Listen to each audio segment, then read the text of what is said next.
Afghanistan's only Confucius Institute, also known as the Department of Chinese Language and Literature of Kabul University, has supported hundreds of young people to learn Chinese since its foundation in 2008.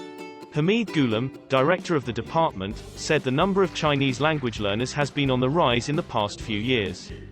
ما در دپارتمان زبان چینی چیزی در حدود 90 محصل داریم. 90 چند محصل است، هم از طبقه ذکور و هم از طبقه اناث.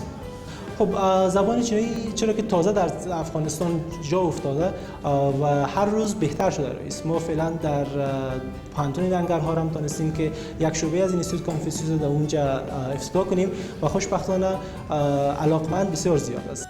Students who are taking the Chinese language course believe that learning the language would better prepare them for future jobs.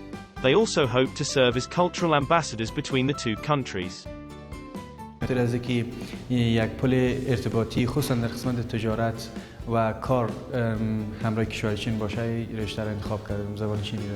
جایی که من میفهمم و صنفی های است و او کسایی که پیش از ما چند دوره پیش از ما فارغ شدن، اونا خیلی زیادترایشان وظیفه دارن اینا به عنوان استاد زبان چینی، به عنوان مترجم و خودشان حتی کارهای شخصی دارن. من مدت 4 سال میشه که زبان چینی را مطالعه میکنم. برای یادگیری زبان بر ما بسیار جالب و خوب میشه. میشه در بخشای ترجمه کار کنیم، میشه تدریس زبان چینی در افغانستان انکشاف کنیم و در بخش تدریس کار کنیم.